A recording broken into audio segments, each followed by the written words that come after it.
Hello, curious স্টোরিতে আপনাদের স্বাগত। আজকের মুভিটা শুরু থেকেই একটা ফানি বাট সিরিয়াস ভাইব দেয়, কারণ এখানে ফ্রেন্ডশিপ, রিভেঞ্জ আর পলিটিক্যাল পাওয়ার গেম সব একসাথে কোলাইট করে। চিন্তা নেই, এই রিভিউতে বড় কোনো স্পয়লার নেই, তাই যারা সিনেমাটা এখনও দেখেননি তারাও নিশ্চিন্তে শুনতে পারেন। শুরুতেই বলি, সূর্যাপেট জাংশন এমন একটা মুভি যেটা পলিটিক্যাল থ্রিলার আর ইউথ ড্রামাকে একসঙ্গে ধরতে চায়। Around 2 hours run time, so time investment খুব হেভি না। ইঞ্জিনিয়ারিং কলেজের একদল বন্ধু, তাদের ফুল চিল ক্যাম্পাস ভাইব, আর তার মাঝখানে ক্ষমতালোভী রাজনীতির কালো ছায়া, এই মিক্সটাই ছবির মূল ভরকেন্দ্র। গল্পের দিকে গেলে দেখা যায় অর্জুন আর তার 4 বন্ধু নিজেদের মতো করে জীবন চালাচ্ছিল, বেসিক্যালি ফুল রিল্যাক্স মোড। কিন্তু নরসিমহা নামের এক শক্তিশালী রাজনৈতিক চরিত্র আর তার সিন্ডিকেট ঢুকতেই মুড স্ট্রেট আপ চেঞ্জ হয়ে যায়। এক নির্মম মৃত্যু, পাওয়ার গেমের ভেতরে ষড়যন্ত্র আর প্রতিশোধের তীব্র ইচ্ছা, এসব মিলিয়েই গল্প এগোয়। ফ্রিবি পলিটিক্স শুনতে যতটা সুইট লাগে, বাস্তবে এটা ততটাই সাসপিশিয়াস। এখানেই ছবিটার মেসেজ বসে। অভিনয়ের দিক থেকে ঈশ্বরের স্ক্রিন প্রেজেন্স বেশ ইউথফুল লাগে, আর অ্যাকশন বা ইমোশনাল মোমেন্টসে তিনি চেষ্টা করেছেন। অভিমন্যু সিং অ্যান্টাগনিস্ট হিসেবে ছবিতে প্রপার ইন্টেন্সিটি যোগ করেন, তাই ভিলেন ট্র্যাক কখনো বোরিং লাগে না। নায়না সারওয়ার আর অন্য পার্শ্ব চরিত্ররা কিছু জায়গায় গল্পকে হালকা করে, যদিও কয়েকজনকে আরও ভালোভাবে ব্যবহার করা যেত। পরিচালনা ও চিত্রনাট্যের দিক থেকে ছবিটার সবচেয়ে বড় ইস্যু হল কিছু অংশ খুবই টেমপ্লেট বেসড লাগে। আপনি অনেক আগেই আন্দাজ করে ফেলতে পারবেন কোন পথে স্টোরি জাগে, মানে সাসপেন্স আছে কিন্তু সারপ্রাইজ ফ্যাক্টর একটু কম।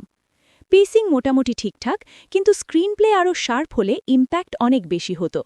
তবে ক্লাইম্যাক্সের দিকে এসে একটা শক্তিশালী বক্তব্য আর টান টান মুহূর্ত ছবিটাকে কিছুটা উদ্ধার করে। সিনেম্যাটোগ্রাফি আর ভিজুয়াল প্রেজেন্টেশন একেবারে খারাপ না, বরং কিছু দৃশ্যের রাজনৈতিক আবহাওয়াটা ভালোভাবে ধরা পড়ে। অরুণ প্রসাদের ক্যামেরা ওয়ার্ক ছবির মুড তৈরি করতে সাহায্য করে আর ফ্রেমের ভেতরে টেনশন মেনটেন করে। গৌরা হারি আর রোশন সেলুরির মিউজিক ও ব্যাকগ্রাউন্ড স্কোর ছবির ড্রামাটিক ওয়েট বাড়াতে সাহায্য করে। কিছু উত্তেজনাপূর্ণ মুহূর্তে সাউন্ড ডিজাইন সত্যিই কাজও করে। থিমের দিক থেকে সূর্যাপেট জাংশন আসলে এই প্রশ্নটাই তুলতে চায়, ফ্রি স্কিম আর পলিটিক্যাল পাওয়ার গেমের পেছনে সাধারণ মানুষের লাইফ কতটা ইম্প্যাক্ট হয়। এই মেসেজটাই ছবির বড় স্ট্রেংথ। কিন্তু প্রবলেম হল, মেসেজটা ইন্টারেস্টিং হলেও তার প্রেজেন্টেশন সবসময় নতুন লাগে না। তাই ছবিটা একদিকে ইস্যু ড্রিভেন, অন্যদিকে প্রেডিক্টেবিলিটির ফানেও পড়ে যায়। ভালো দিকের মধ্যে থাকবে এর পলিটিক্যাল থিম, অভিমন্যু সিংয়ের ইন্টেন্সিটি, ক্রিস্প রান টাইম আর শেষের দিকের কিছু ইম্প্যাক্টফুল মোমেন্ট। আর খারাপ দিক বলতে গেলে স্ক্রিন প্লেটা অনেক জায়গায় অতি পরিচিত লাগে, কিছু সিন একটু ইললজিক্যাল মনে হয়, আর ওভারঅল এক্সিকিউশন আরও টাইট হতে পারত। তাই এটাকে একেবারে মাস্ট ওয়াচ বলা যাবে না, কিন্তু ওয়ান টাইম ওয়াচ হিসেবে পুরোপুরি বাদও দেওয়া যায় না। আমার ব্যক্তিগত মতামত হল, সূর্যাপেট জাংশনের ভেতরে একটা বেটার ফিল্ম হওয়ার সম্ভাবনা ছিল, কিন্তু এক্সিকিউশন সেই সম্ভাবনাকে পুরোপুরি ধরতে পারেনি। তবুও যদি আপনি political action drama, tension filled thriller আর শেষের টান টান মেসেজ পছন্দ করেন, তাহলে একবার দেখে নিতে পারেন। আমার রেটিং হবে 2.5 স্টার।